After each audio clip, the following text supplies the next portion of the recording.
नारायण नारायण नारायण श्रीमन्नारायण नारायण नारायण भजमन नारायण नारायण नारायण भजमन नारायण नारायण नारायण बोलो नारायण नारायण नारायण बोलो नारायण नारायण नारायण गाओ नारायण नारायण नारायण गाओ नारायण नारायण नारायण श्रीमन्नारायण नारायण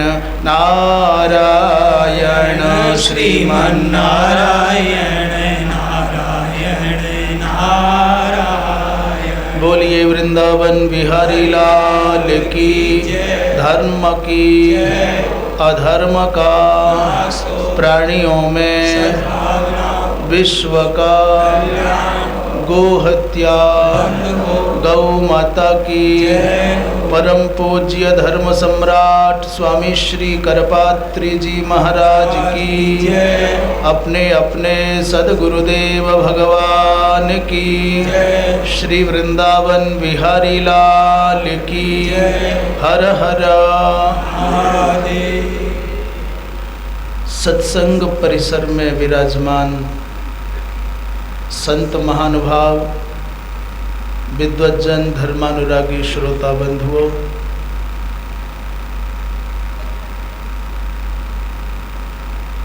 श्रद्धा भक्ति स्वरूपा ममतामयी मातृशक्ति जो गीता भवन नंबर 1 में, 2 में, 3 में, 4 में, 5 में और 6 तक नहीं, 6 में भी लगा हुआ है क्या ये सुनने वाला? अच्छा, जहाँ तक भी ये संवाद का स्वर, ये भगवत कथा का ये पावन प्रवाह पहुँच रहा है,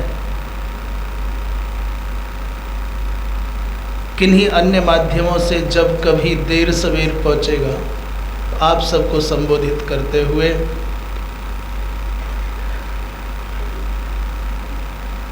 बड़ी प्रसन्नता का विषय ये है कि हम और आप महाभागवत अर्थात देवी पुराण के माध्यम से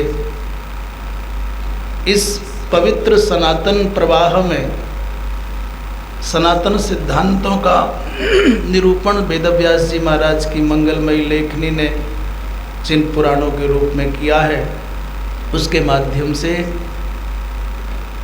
हम इस पावन सत्संग प्रवाह में स्नपन कर रहे हैं, अवगाहन कर रहे हैं। कल प्रसंग चल रहा था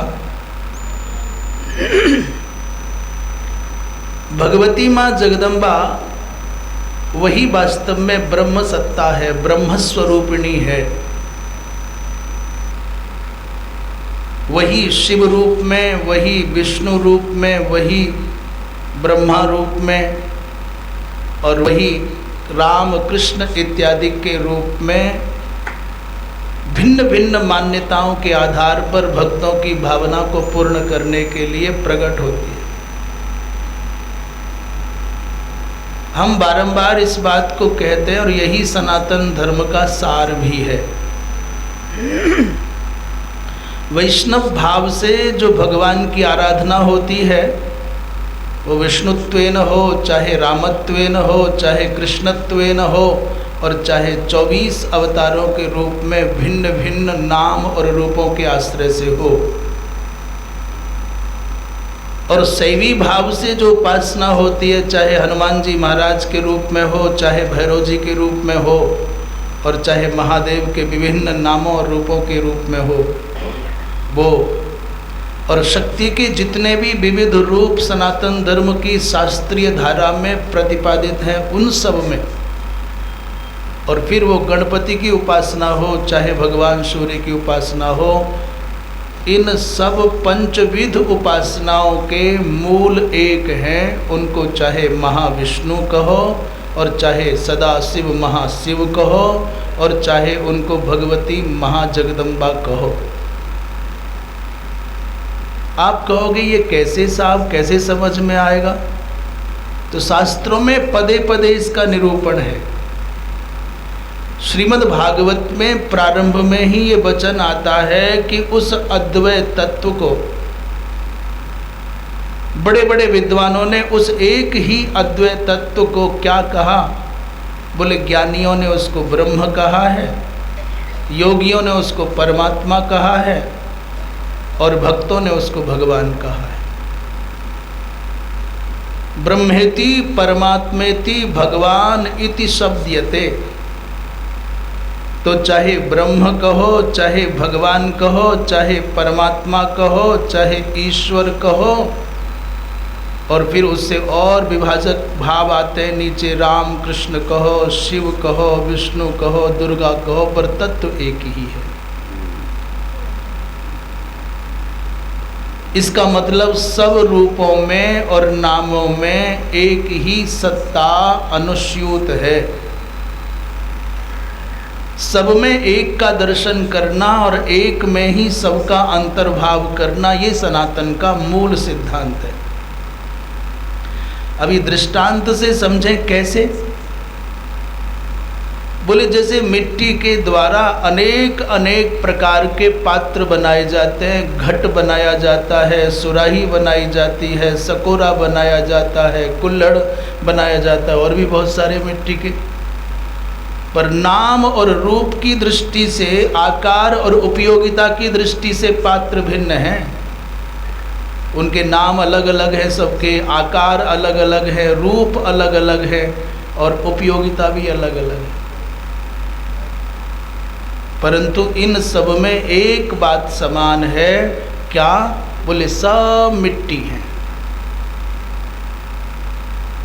ऐसे ही नाम रूप की दृष्टि से जगत प्रपंच में उपास्य भेद है, पर तत्वतः सब ब्रह्म है। सब जो कहो आपको आस्था बने। राम की दृष्टि से कहो तो सब में राम है, कृष्णोपासक है तो सब में कृष्ण है।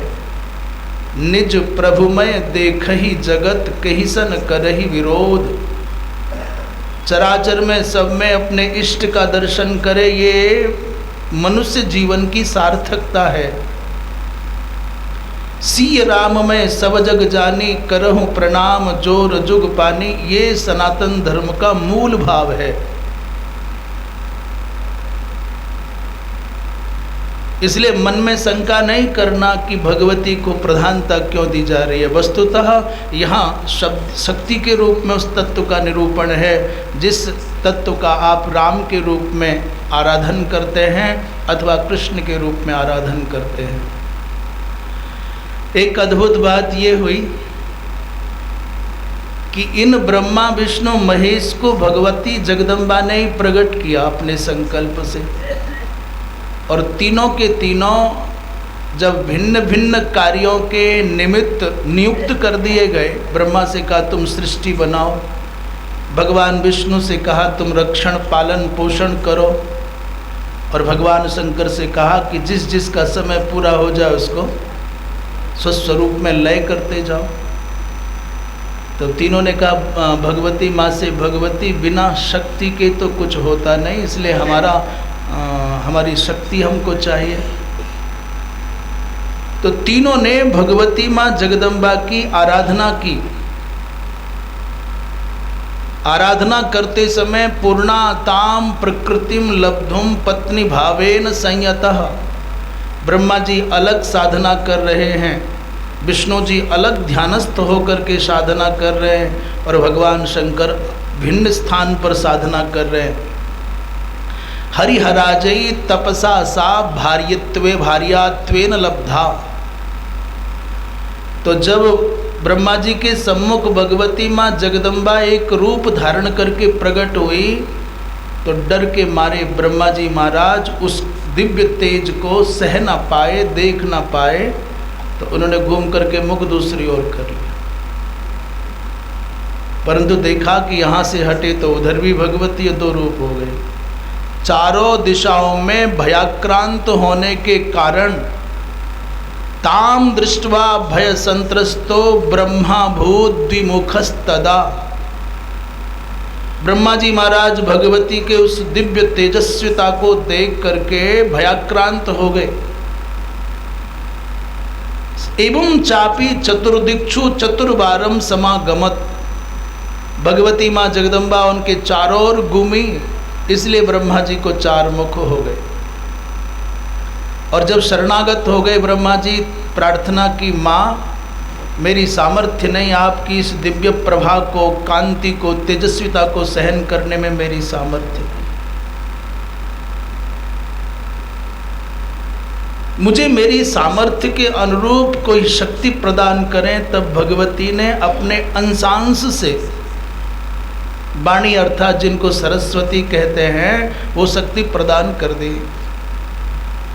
भगवान विष्णु के पास माँ पहुंची तो तथा दृष्ट्वा च ताम सोपी परम भीतस्तदा भवत।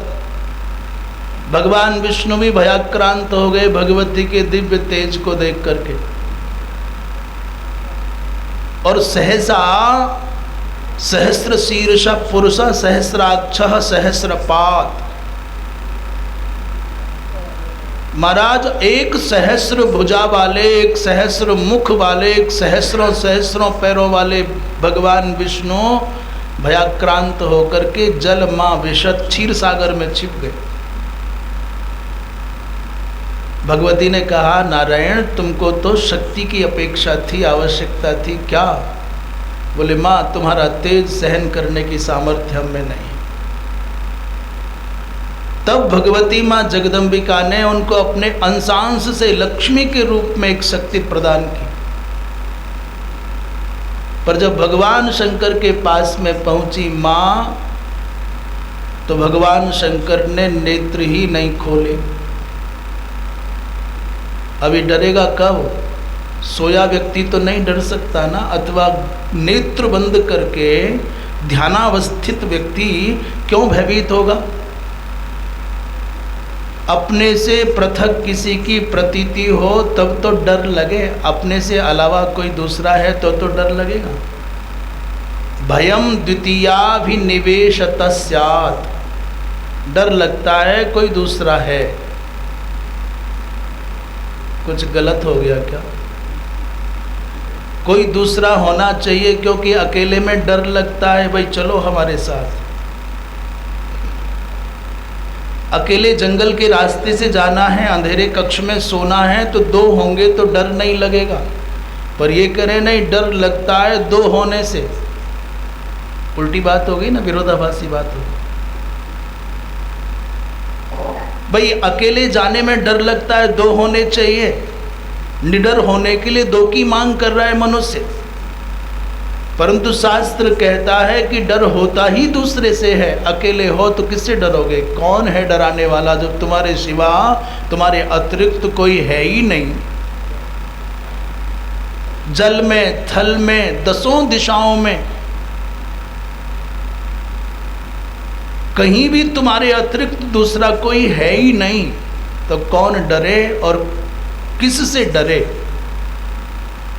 भगवत गीता पढ़ते पढ़ते हम पक गए, पर ये बात हमारे जीवन में न पची, न पकी, न समझ में आई कि नायम हंति न हन्यते। हम रोज बोलते हैं, हमेशा नित्य पाठ करते हैं, जो भी हम सब लोग माने, नायम हंति और न हन्यते। ना तो ये किसी को मारता है और ना ये किसी के द्वारा मारा जा सकता है। पानी इसे गला नहीं सकता, अग्नि इसको जला नहीं सकता, वायु इसको सुखा नहीं सकता, तो फिर हम कर क्या रहे? फिर हमको किससे डर लगता है? क्यों डर लगता है? जब तक हम संसार में श्वेतर की कल्पना करेंगे, अपने से किसी भिन्न सत्ता की कल्पना करेंगे, तब तक हमारा भय नहीं जा सकता। और यदि ये मान लिया कि मैं हूँ, म माने तात्पर्य अहम, अहम माने न हंति कमपि और ना अयम केनापि हन्यते, अहम का अर्थ ऐसा करेंगे, अर्थात आत्मा करेंगे, तो वेदांत की दृष्टि से विचार करेंगे तो भी आपके अतिरिक्त कोई नहीं। अच्छा छोड़ो, वेदांत की बात थोड़ी कठिन हो जाती है, तो भक्ति की दृष्टि से विचार कर लें। इस संसार में किसी व्यक्ति को डर लगता है तो हम दोनों हाथ उठा करके कह सकते हैं उसको अभी तक भक्ति का कुछ अता पता ही नहीं है। वो उसको उसके मित्र, उसके अनुवर्ती भक्तराज कहें, भक्त शिरोमणि कहें, महाभक्त कहें, जिस व्यक्ति को संसार में कहीं भी भय लगता है वो भक्ति की कक्षा में अभी प्रविष्ट भी नहीं हुआ।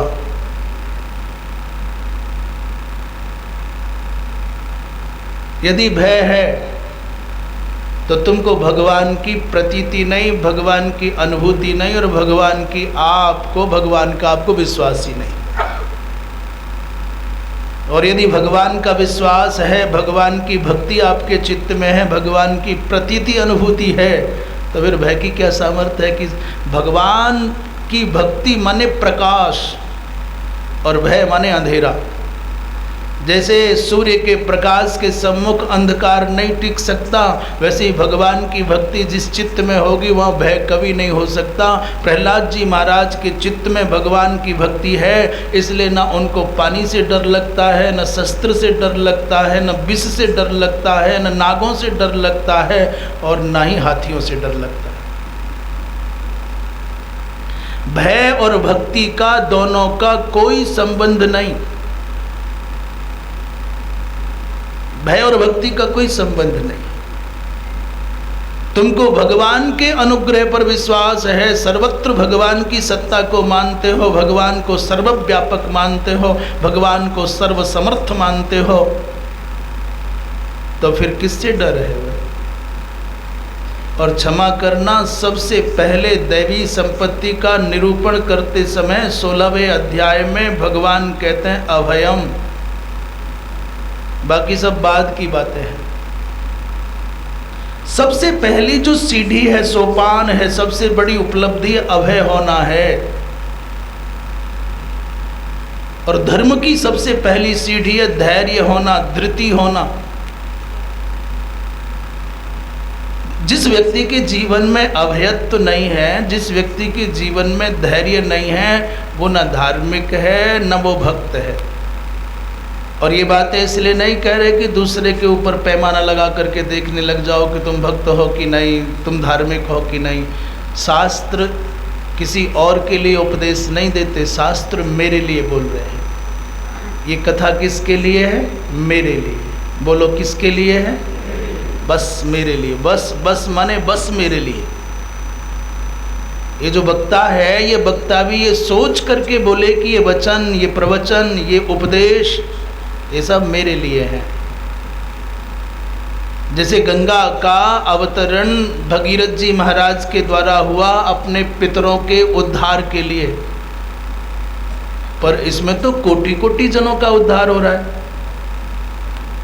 प्रवक्ता भी भगवत आख्यानों का, भगवत कथाओं का आलंबन मात्र इसलिए ले कि मेरे कल्याण का साधन है।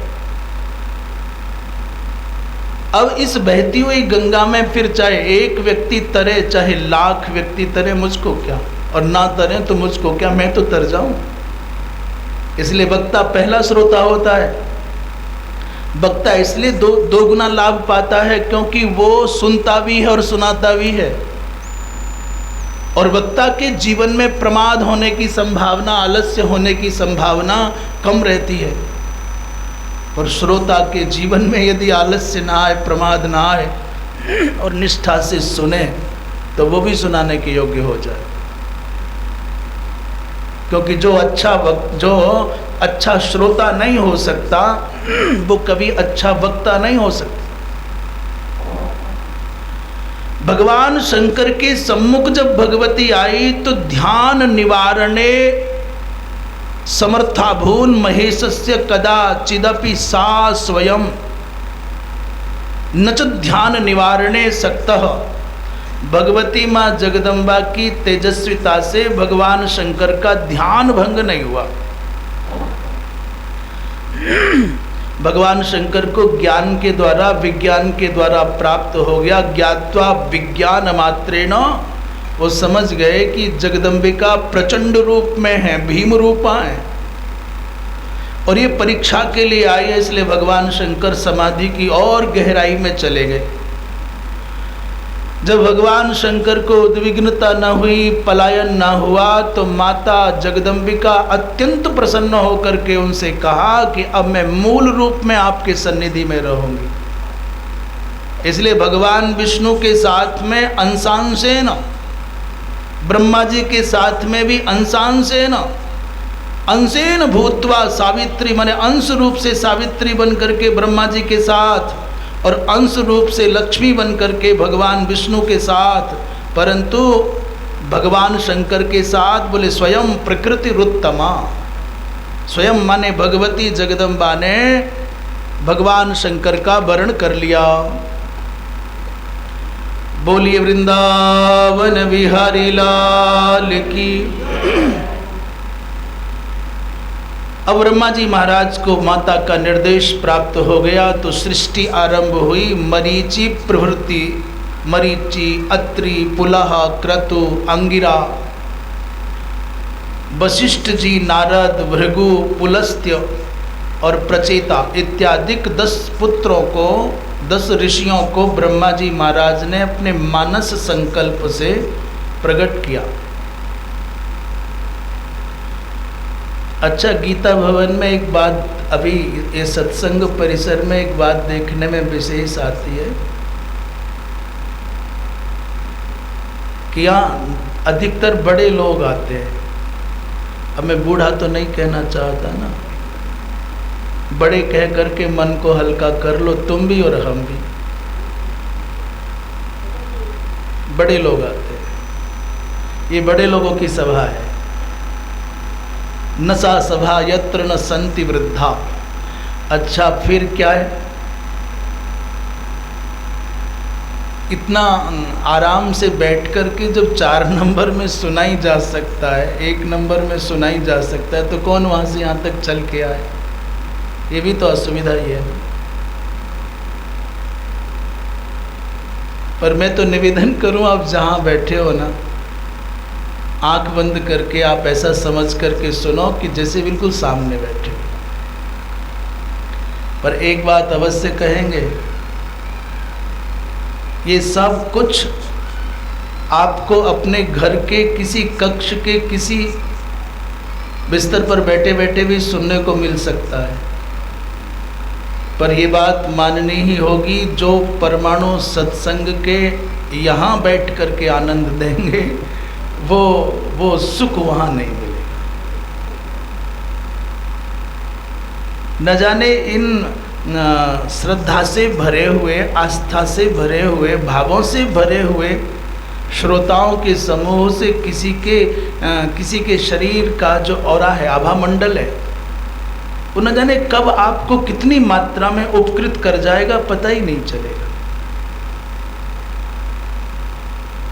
कौन कितनी गहराई में बैठ करके कथा से जुड़ा होगा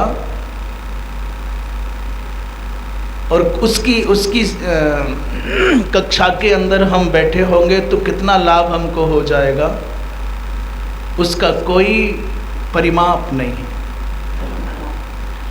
इसलिए सत्संग के लिए आते हैं, दूर दूर से, देश देशांतर से आते हैं, नगरों से, महानगरों से, गांव से आते हैं। तो यथासंभव चेष्टा करनी चाहिए। प्रातःकाल के सत्र में जो प्रार्थना होती है 5 बजे की, उसमें हम यथासंभव सम्मिलित होने का भाव रखें। जो पूरे दिन की दैनंदिनी है, प्रातःकाल के सत्र में संभवतः श्री श्रवणानंद जी महाराज का प्रवचन, हाँ, तो जो श्रवणानंद जी महाराज का प्रवचन चल रहा है, बड़े विद्वान महापुरुष हैं, बड़े मधुर भाव से विषय का प्रतिपादन करते हैं और बड़े स्वाध्यायशील हैं, बड़ी प्रतिष्ठा है उनकी। तो श्रद्धा भाव से उनके प्रवचन का लाभ लेना चाहिए। फिर यहाँ की दिनचर्या के हिसाब से कहीं पैड का पाठ होता है, कहीं गीता जी का पारायण होता है, रामचरितमानस होता है। फिर सायंकाल के सत्र में 3 बजे से 5 बजे तक बड़ी मधुर, बड़ी ललित और उनके जीवन का, समग्र जीवन का भाव भरा अनुभव है। श्री बिहारीदास जी भक्तमाली जी भक्तमाल पर कथा कर रहे हैं, उसमें यथासंभव अपनी उपस्थिति अवश्य देनी चाहिए। और रात्रि में शशांक जी भारद्वाज जी बहुत सुंदर ऐसा हमें बताते हैं कि बहुत अच्छा उनका प्रतिपादन का ढंग है। तो सब ये महानुभाव, सब ये महापुरुष अपने जीवन में इन्होंने जो ज्ञान का संचय किया है उदारता पूर्वक उसको लुटाने आते हैं, ज्ञान के कणों को वितरण करने, दान करने। अर्थात जैसे कोई व्यक्ति धनवान हो जाए तो कि आज मैं रबड़ी बांटूंगा, आज मैं रसगुल्ला बांटूंगा, आज मैं पूड़ी सब्जी खिलाना चाहूँगा, अलग अलग भंडारे लगाते हैं, कोई खिचड़ी खिलाता है। ऐसे ही अपने ज्ञान के इस अपूर्व संचय को बांटने आते हैं महापुरुष। तो यथासंभव लाभान्वित होने का भाव रखना चाहिए।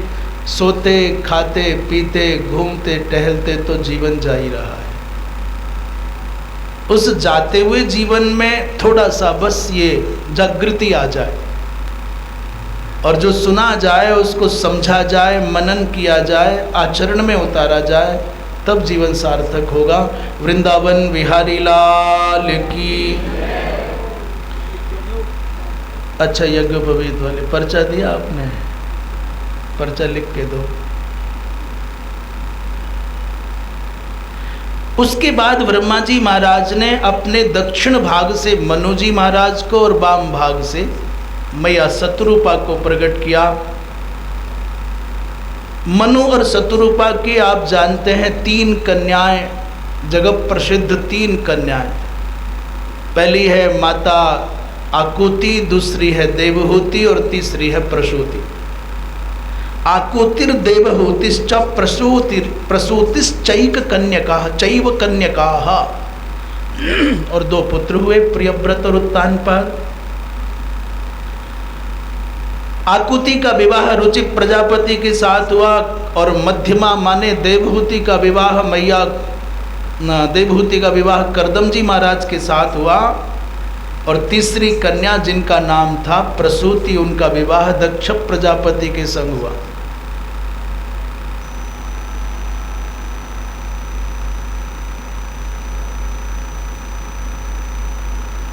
भगवती शिवम प्राह बरम ब्रूहि महेश्वर। साधना करते करते ब्रह्मा विष्णु महेश इन तीनों के सम्मुख भगवती माँ जगदम्बा उपस्थित हुई। तो भगवान शंकर से कहा कि वरदान मांगो। तो भगवान शंकर ने कहा, भगवती माँ जगदम्बिके मुझे कुछ नहीं चाहिए, आप सर्वज्ञा हैं, आप सबके मन की जानने वाली हैं, इसलिए जो मेरे अनुकूल हो वो करिए। शिवस्तामाह देवेशी भार्या भवतु शैलजे। इसलिए भगवती जगदम्बा से जब भगवान शंकर ने प्रार्थना की तो शिवम दत्वा वरम देवी अंतर्दधे महेश्वरी। भगवती माँ जगदम्बिका भगवान शंकर को तथास्तु कह करके अंतर्धान हो गई। और जाते जाते एक बात उन्होंने कही कि मैं दक्ष की पुत्री बनकर के जन्म लूँगी, अवतार लूँगी। और जब तक दक्ष के हृदय में शिव और शिवा दोनों के प्रति समादर का भाव रहेगा तब तक उनकी पुत्री बनकर के रहूँगी। जिस दिन दक्ष के हृदय में अनादर का भाव आ जाएगा उसी दिन अपने उस दक्ष पुत्री के भाव का विच्छेदन करके मैं मूल स्वरूप में अवस्थित हो जाऊंगी। ऐसा भगवती माँ जगदम्बा ने भगवान शंकर के सम्मुख ये भाव व्यक्त किया। वो अनादि शक्ति वो त्रिपुर सुंदरी माँ जगदम्बा कैसे दक्ष की पुत्री बनी और कैसे भगवान शंकर की भार्या बनी, इस प्रसंग में महादेव स्वयं देवर्षि नारद को बता रहे हैं। स्वयं वक्ता महादेव हैं, देवर्षि नारद श्रोता हैं, और एक स्थान पर सूत जी महाराज वक्ता हैं, सौनकादि ऋषि श्रोता हैं। उसी समय ब्रह्मा जी महाराज को सृष्टि के विस्तार की बड़ी लालसा रहती, सृष्टि का विस्तार तीव्र गति से हो, तो उन्होंने दक्ष को जाकर के कहा, पुत्र तुम भगवती माँ जगदम्बा की आराधना करो, प्रार्थना करो, वरदान मांगो कि वो जगदम्बिका पुत्री बन करके तुम्हारे घर आ जाए। हजारों वर्षों तक जैसे भगवान शंकर ने माता जगदम्बिका को अपनी भार्या के रूप में पाने के लिए तप किया, वैसे ही हजारों वर्षों तक दक्ष प्रजापति ने भगवती जगदम्बा को पुत्री के रूप में पाने के लिए तप किया। तपसा स शिवाम प्राप्य और वरम लब्ध्वा जहर्षसः। जैसे दक्ष प्रजापति ने सुदीर्घ काल तक तपस्या की भगवती माँ जगदम्बा को पुत्री के रूप में प्राप्त करने के लिए, तो एक दिन भगवती माँ जगदम्बा सिंह के पृष्ठ पर समारूढ़ होकर के, और जैसे मध्याह्न काल का तेजस्वी सूर्य होता है वैसे ही भगवती का तेजस्वी स्वरूप है। उन्होंने कहा, वत्स दक्ष किम वांछसि, किम चाहते हो? तो दक्ष ने कहा, भगवती तदा मम सुता भूत्वा जन्म प्राप्नुहि मद गृहे। माँ, मुझे सौभाग्य मिल जाए, यद्यपि मैं दीन हो, सर्वथा सद्गुणहीन हो, क्या मेरी सामर्थ्य है? आप जगत जननी हैं, आप जगत की अम्बा हैं, जगत पालिका हैं, पर मेरे मन में भाव आता है कि आपको अपनी पुत्री मान करके अपने अंक में खिलाऊं, मैं आपका पिता कहलाऊं, ये मेरे मन में लालसा है। तो भगवती जगदम्बिका ने उनसे कहा कि जब तक तुम्हारे पुण्य रहेंगे दक्ष, ध्यान से सुनना, तभी तक तुम्हारी पुत्री के रूप में संसार में मैं रहूंगी। और जिस दिन सदाशिव के प्रति तुम्हारे चित्त में विद्रोह का भाव आ जाएगा, विद्वेष का भाव आ जाएगा, उसी दिन समझ लेना कि तुम्हारे पुण्य क्षय हो रहे हैं और मेरे और तुम्हारे संबंध का विच्छेद होना सुनिश्चित हो गया। फिर भी एक अवसर मिलेगा तुमको, मैं तुम्हारी पुत्री होकर के तुमको एक अवसर दूंगी, उतने पर भी तुम न समझे तो फिर तुम्हारा सौभाग्य नष्ट हो जाएगा। छीने तो तपसा पुण्य मई मंदादरो भवान। जिस दिन तुम पुण्य क्षीण होने पर मेरे प्रति आदर का भाव खो दोगे, उसी दिन मैं वह स्वरूप त्याग करके अपने मूल प्रकृति के रूप में अवस्थित हो जाऊंगी। हम प्राय श्लोक इसलिए बोलते हैं, कई लोगों को लगता होगा श्लोक की आवश्यकता क्या है, कथा चले, श्लोक समझ में तो आता नहीं। परंतु हमारा ध्यान इस विषय में है कि ये पवित्र वाणी है ना, जैसे वेद के मंत्र परम पावन है, वैसे पुराणों के श्लोक परम पावन है। और ये सब एक दिन भगवान वेदव्यास जी की लेखनी से लिखे गए हैं। जैसे करोड़ों वर्षों पहले भी सिंह के यहाँ सिंह ही होता था, आम के पेड़ पर आम का ही फल लगता था, ऐसे ही भले ये प्रकाशन की दृष्टि से परिवर्तन आया हो, चाहे कागज की दृष्टि से परिवर्तन आया हो, परंतु शब्द प्रवाह वैसा ही नित्य है।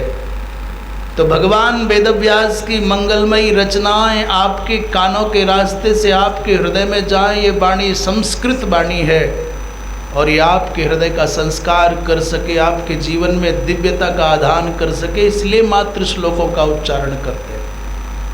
इसे बोलने वाले के इसको संस्कृत का उच्चारण करने वाले को और इसका श्रद्धा से श्रवण करने वालों को दोनों को लाभ होता है। देववाणी है।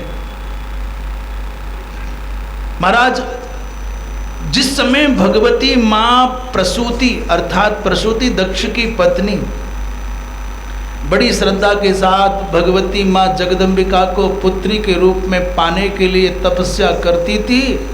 उन्हीं दिनों शुभ मुहूर्त में, शुभ लग्न में भगवती माँ जगदम्बा उनके पावन तामेव सुशुभे कन्याम एकाम शुभे अहनि, एक बहुत दिव्य तिथि में, दिव्य नक्षत्र में, दिव्य दिवस में, प्रसूति के अंक में ऐसा लगता है जैसे शरद पूर्णिमा का चंद्रमा ही उनकी मुख की कांति की भांति आलोकित हो रहा हो।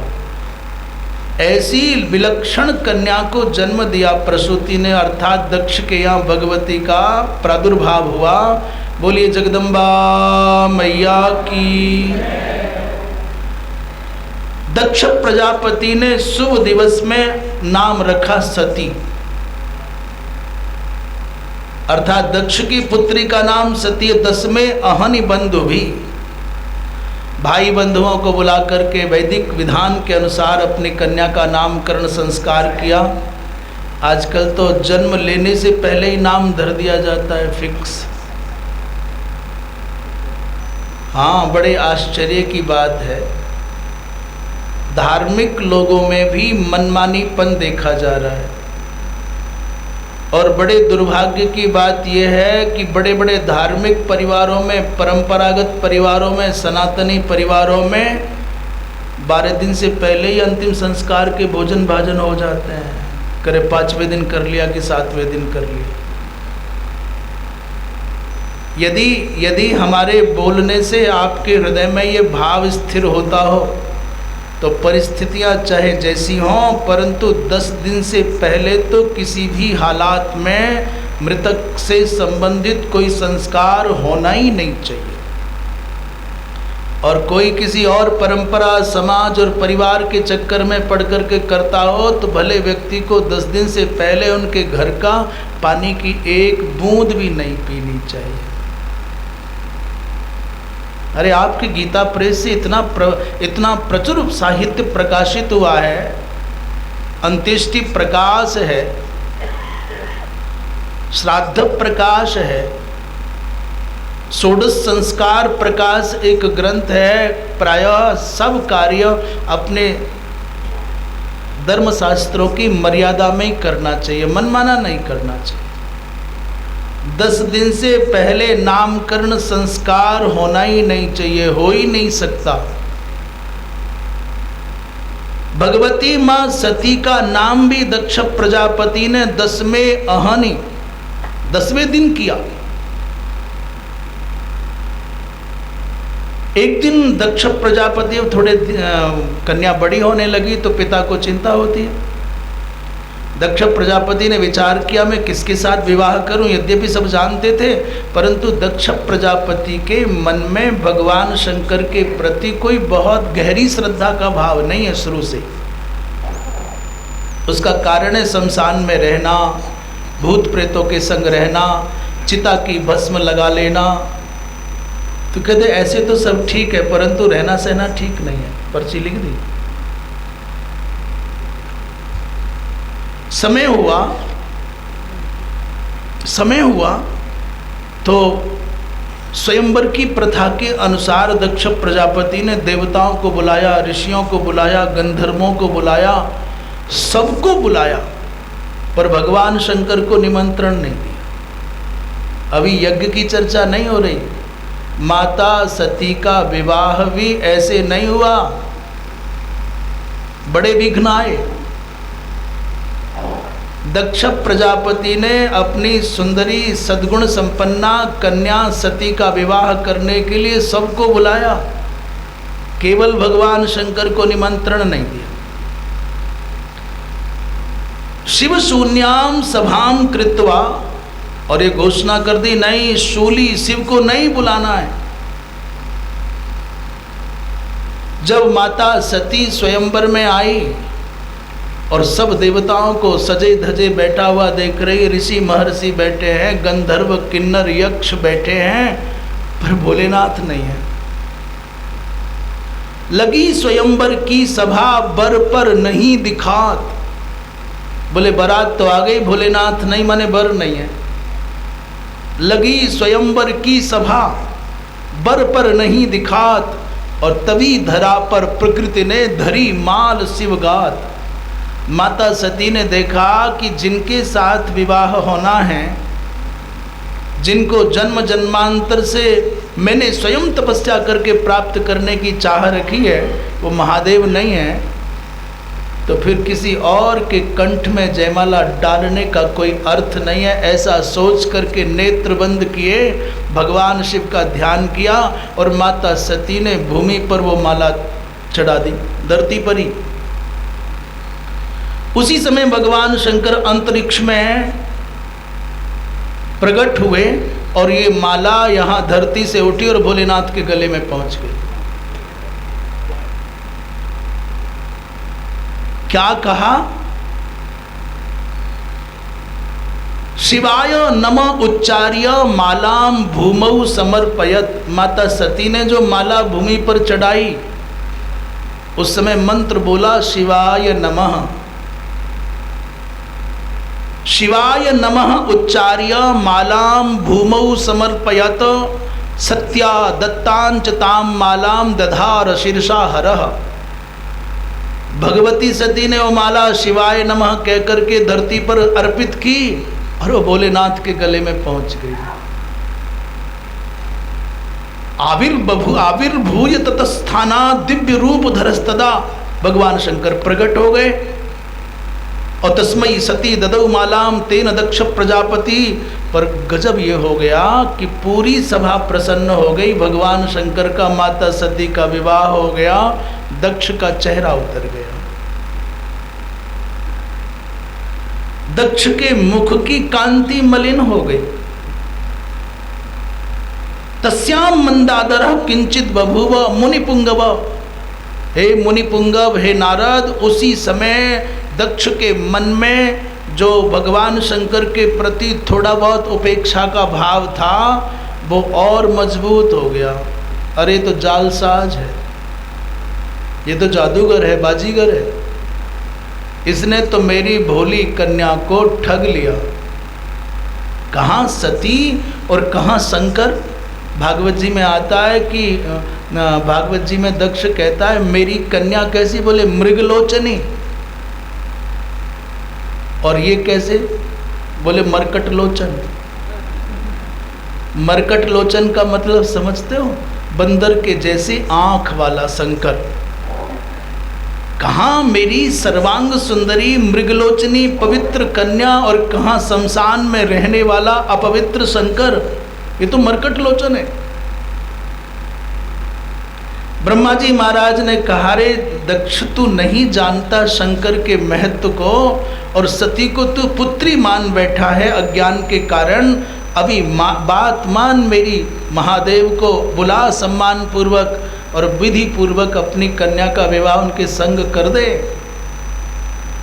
तो जैसे तैसे करके समानीय महेशानम तस्मई दक्षो ददौ सती। मन मार करके मजबूरी में ब्रह्मा जी की आज्ञा हो गई, इसलिए भगवान शंकर को बुलाया, तब जा करके कन्यादान हुआ। शिव पुराण में लिखा है कन्यादान तो हुआ, चूंकि दक्ष का मन अपूर्ण था, अधूरा था, इसलिए नवग्रह की पूजा नहीं।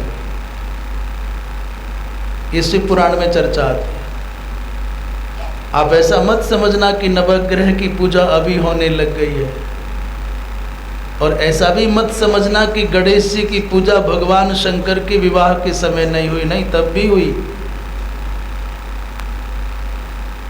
ये ऐसा पवित्र सनातन धर्म है, ऐसा पवित्र सनातन धर्म है, ऐसा पवित्र है कि नहुस जब इंद्र के पद पर अभिषिक्त हुए ना, भारत का एक राजा नहुस इंद्र बनाया गया, तो देवताओं का राजा बनने के बाद भी भगवान सूर्य को अर्घ्य देता था, अग्निहोत्र करता था। एक दिन देवर्षि नारद ने कहा, भाई अब तो तुम देवराज इंद्र के पद पर बैठे हो और ये सूर्य तुम्हारे सामने हाथ जोड़ करके वंदन करता है, तो सूर्य को नमस्कार करने की क्या आवश्यकता है, अर्घ्य देने की क्या आवश्यकता है? तो नहुस की खोपड़ी घूम गई। बात तो सच है, मैं तो बड़ा हो गया, अब सूर्य छोटा हो गया। उसी दिन संध्या करना बंद कर दिया। अरे ये अग्नि तुम्हारे सामने दंडवत करते हैं, उस अग्नि को तुम अग्नि स्वाहा करते हो, अब ये आवश्यकता नहीं तुमको। देवर्षि नारद ने नहुस की मनोवृत्ति को पढ़ लिया था, और जैसे ही नहुस ने अग्निहोत्र छोड़ा, संध्या बंदन छोड़ा, तो जो संचित पुण्य था वो क्षीण हो गया। अच्छा, जब मनुष्य अच्छे काम नहीं करेगा, शुभ कर्म नहीं करेगा, तो फिर क्या करेगा? कुछ ना कुछ तो करेगा ही, क्योंकि एक पल भी कोई मनुष्य बिना कुछ किए रह नहीं सकता। स्त्री हो, पुरुष हो, बालक हो, बूढ़ा हो, शरीर क्षीण हो चाहे सक्षम हो, एक पल भी व्यक्ति बिना कर्म किए नहीं। कश्चित क्षणमपि जात तिष्ठत्य कर्म कृत, एक क्षण भी नहीं रह सकता बिना कर्म किए। तो शुभ कर्म नहीं करेगा तो अशुभ कर्म करने में उसका मन प्रवृत्त हो जाएगा। एक शब्द है सद्वासना और असद्वासना, अर्थात अच्छी आदत और बुरी आदत, सद्व्यसन और असद्व्यसन।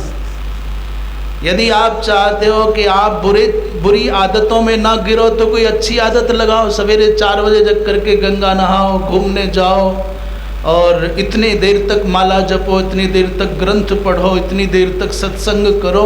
सारा समय आपने अच्छे कामों में व्यस्त कर दिया तो बुरा काम करने का मौका ही नहीं आएगा, और अच्छे काम नहीं किए तो बुरे काम किए बिना रह ना पाओ। नहुस के साथ यही हो गया। संध्या छुट्टी, अग्निहोत्र छुटा, स्वाध्याय छुटा, उसके मन में आया खाली बैठे क्या करें, मेरा आसन खाली है, लाओ इंद्राणी मेरे पास में बैठे। और जैसे ही परस्त्री के प्रति दुर्भाव आया, वैसे ही उसका सारा ऐश्वर्य नष्ट हो गया। संसार में मनुष्य के पतन का सबसे सुगम एक रास्ता है, स्त्री के पतन का सबसे सुगम एक मार्ग, और पुरुष के पतन का सबसे सुगम एक मार्ग।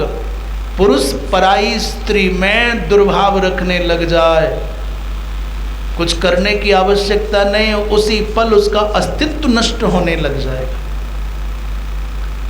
और मातृ जाति पर पुरुष में पुरुषत्व का भाव रख करके भोग बुद्धि करने लग जाए, उसी समय उसकी साधना शून्य होने लग जाएगी।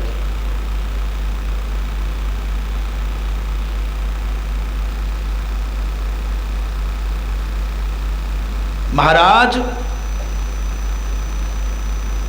ये बात इसलिए चली कि भगवान गणेश की पूजा भगवान शंकर के समय पर हुई।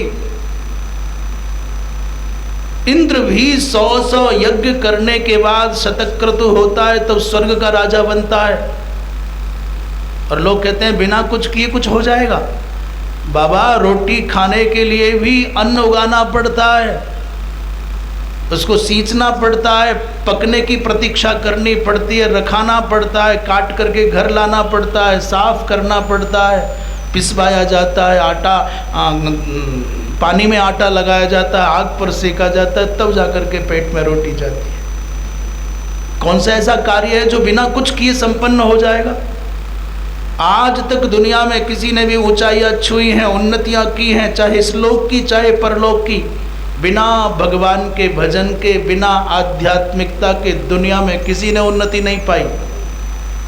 और जो बिना आध्यात्मिकता के भौतिक उन्नति पाते हैं, वो चारों खाने चित्त धड़ाम से धरती पर गिरे पाए जाते हैं। टिके रहना है तो फिर पुण्य कर्म करना होगा, सत्कर्म करना होगा, सदाचार पूर्वक जीना होगा।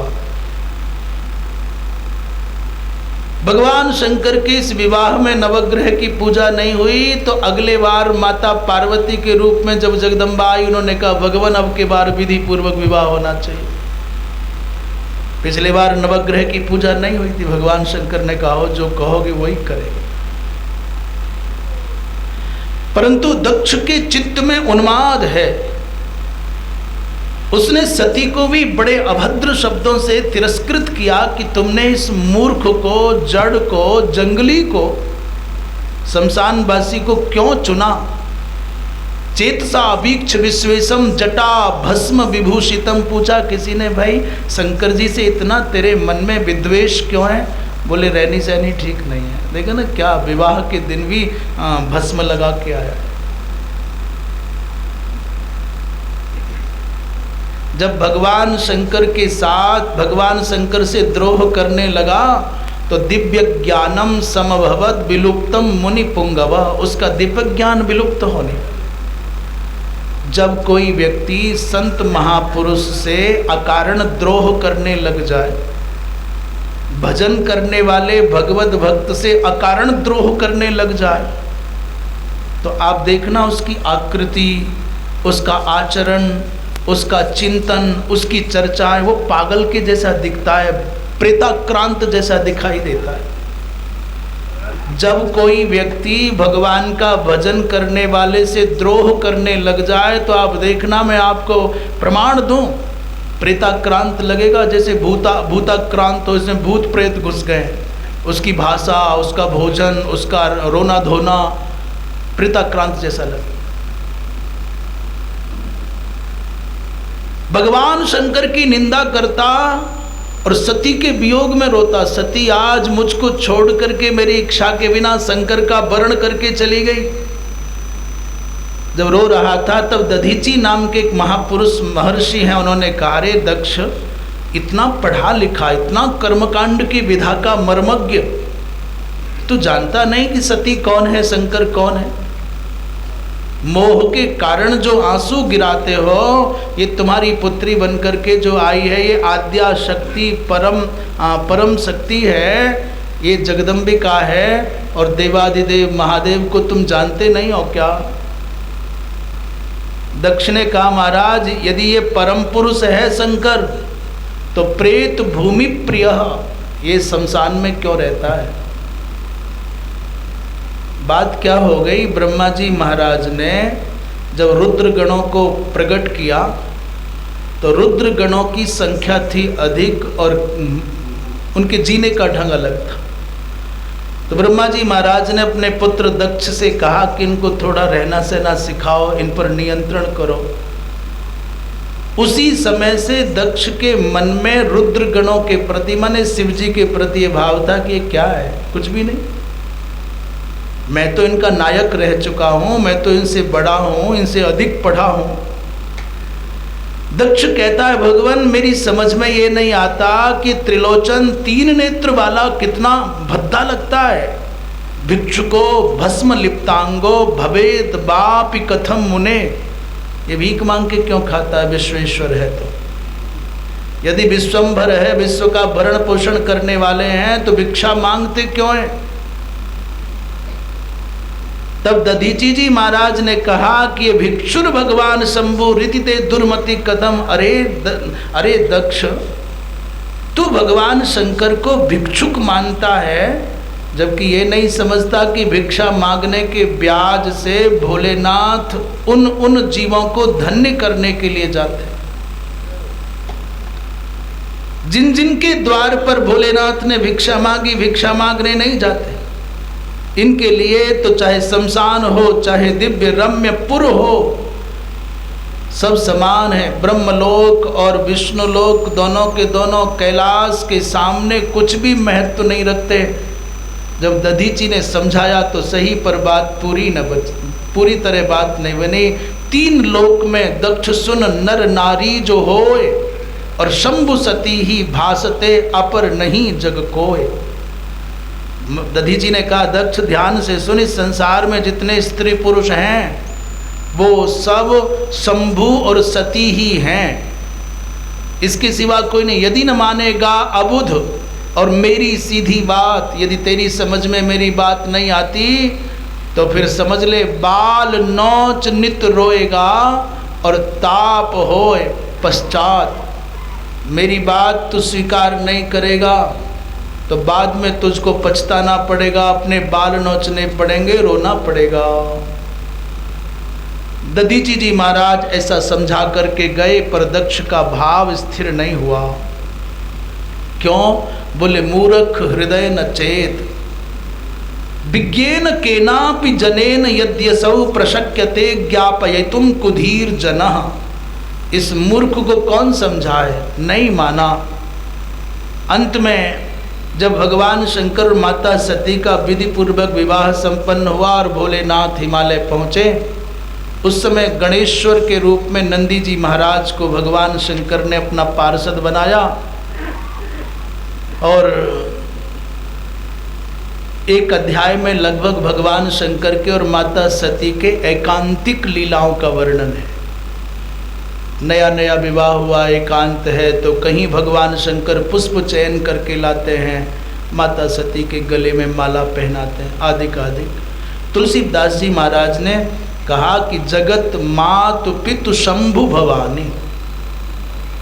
कहा भाई भगवान की इस लीला का वर्णन क्यों नहीं कर रहे प्रमुखता से? तो तुलसीदास कह रहे जगत मातु पितु शंभु भवानी ती श्रृंगार न कहेउ बखानी। इसलिए श्रृंगार की चर्चा करना यहाँ बहुत आवश्यक नहीं है। उन्हीं दिनों में, जिन दिनों भगवान शंकर माता सती के साथ में एकांतिक लीला करते, नित्य हिमालय की पत्नी मेनका आती, माता सती की सेवा करती और नित्य प्रार्थना करती, देवी हे माँ तुम मेरी पुत्री बन करके आ जाओ। अभी तक यहाँ से संबंध पूरा हुआ नहीं, नए संबंध की तैयारियां हो गई। परिवर्तन ऐसा सतत होता है जो पकड़ में नहीं आता।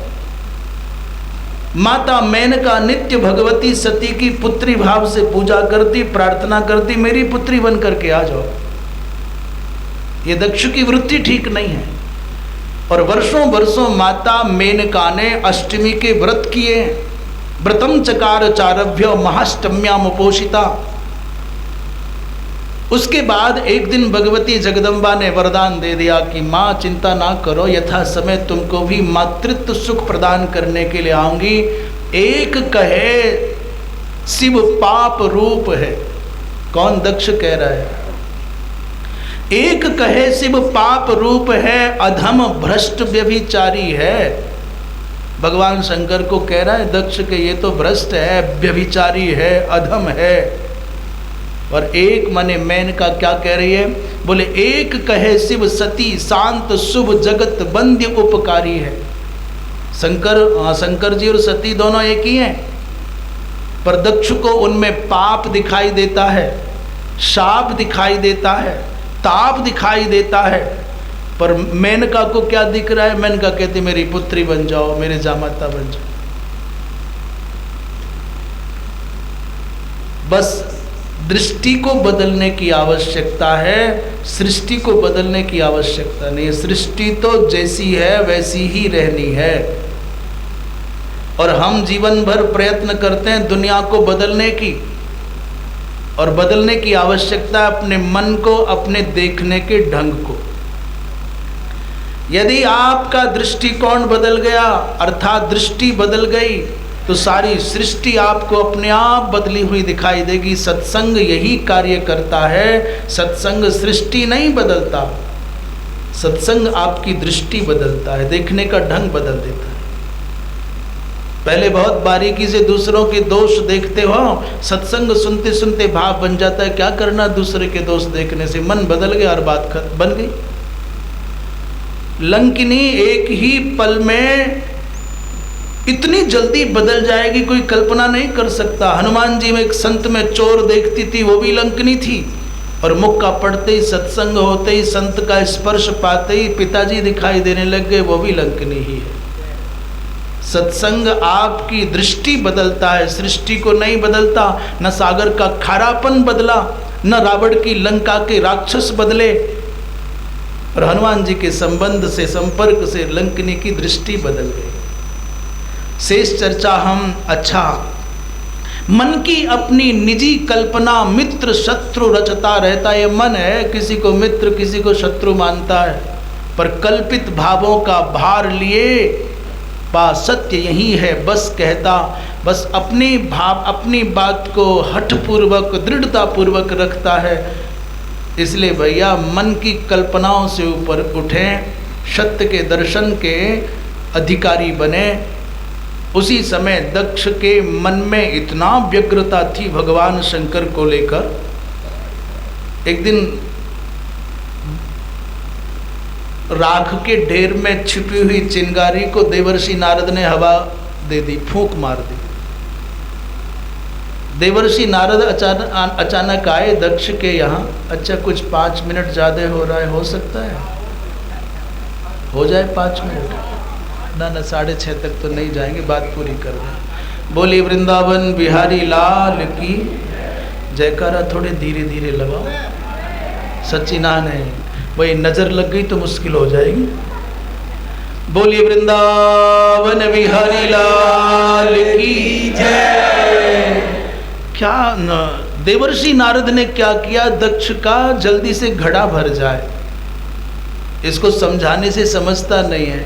एक दिन बड़े व्यग्र भाव से देवर्षि नारद आए और दक्ष से कहा कि तुमको पता है शंकर तुम्हारे बारे में क्या सोचते हैं?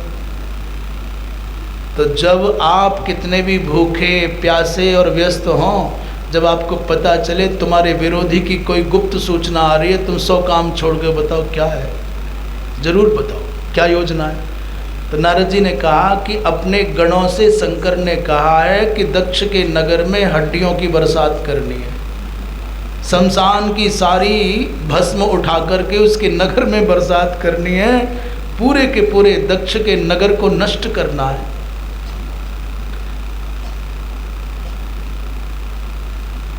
भस्मास्थि वर्षणम कृत्वा, भस्म और अस्थि की वर्षा करके सकुलम नाशयिष्यति, तेरे पूरे के पूरे वंश को नष्ट करेगा शंकर। दक्ष के तो आग लग गई, बोले अच्छा इस शंकर की इतनी हिम्मत कि मेरे नगर को नष्ट करना चाहेगा, अब क्या करूं, उपाय बताओ। मंत्रियों से पूछता, महात्माओं से पूछता क्या करना चाहिए, शंकर से बचने का उपाय क्या है। तो लोगों ने कहा भाई तू स्वयं कर्मकांड का पंडित है, तू स्वयं विचार कर क्या करना चाहिए। तो जो समझ में आया बेचारे ने कहा मैं यज्ञ करूँगा और यज्ञ करके मैं अपने नगर को इतना सुरक्षित कर दूंगा कि शंकर का प्रवेश ही ना होने पाए। वो भस्म की अस्थि की वर्षा तो तब करे जब उसका प्रवेश हो। दक्ष यज्ञ करने चला और शिव से ठाने द्रोह, जिनसे भला होना था उन्हीं के विरुद्ध जा रहा है। पर विष्णु रक्षक यज्ञ के सुर मुनि बस व्यामोह, उसने निर्णय कर लिया भगवान विष्णु को यज्ञ का संरक्षक बनाऊंगा, सब देवताओं को महात्माओं को बुलाऊंगा पर शंकर को नहीं बुलाना है। अहम यज्ञम करिष्यामि सर्वा आहूय देवताः परंतु बिना श्मशान संवासम शिवम भूत गणाधिपम, शंकर को नहीं बुलाऊंगा। यहाँ से उसने यज्ञ संपन्न करने की भावना को बल दिया और यज्ञ की तैयारी करने लगा। देवर्षि नारद यहाँ से लीला संपन्न करके शंकर जी के पास पहुँच गए। बोले महाराज पता है कुछ? भोलेनाथ ने कहा क्या? बोले तुम्हारा जो शत्रु है दक्ष, पता है आपके बारे में कैसा विचार रखता? बोले पता है। बोले यज्ञ करना चाहता है। भगवान ने कहा हमको क्या? भगवान शंकर ने कहा भाई हमको क्या, वो चाहे अपनी मर्जी से कुछ भी करे। बोले महाराज वो तो ठीक नहीं है, बिना आपके यज्ञ संपन्न हो गया तो फिर समाज में बड़ी बदनामी हो जाएगी। भोलेनाथ ने कहा नारद जी वहाँ क्या कह के आए हो ये बताओ, यहाँ की छोड़ो। तो नारद जी सर खुजा कहते हैं, बोले प्रभु आपको सब पता है, आप सब की जानते हैं।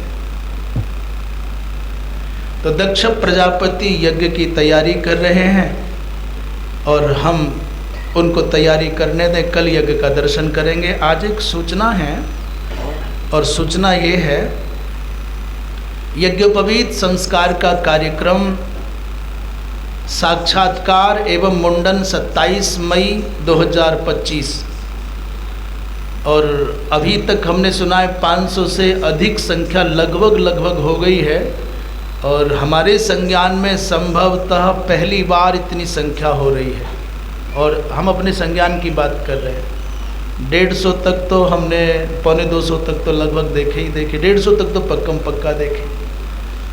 पर ये बड़ा अद्भुत अनुष्ठान गीता प्रेस, गीता भवन, गोविंद भवन की ओर से सनातन धर्म की परंपरा का ये प्रतिष्ठापक अनुष्ठान जो वास्तव में सनातन धर्म का पोषक है।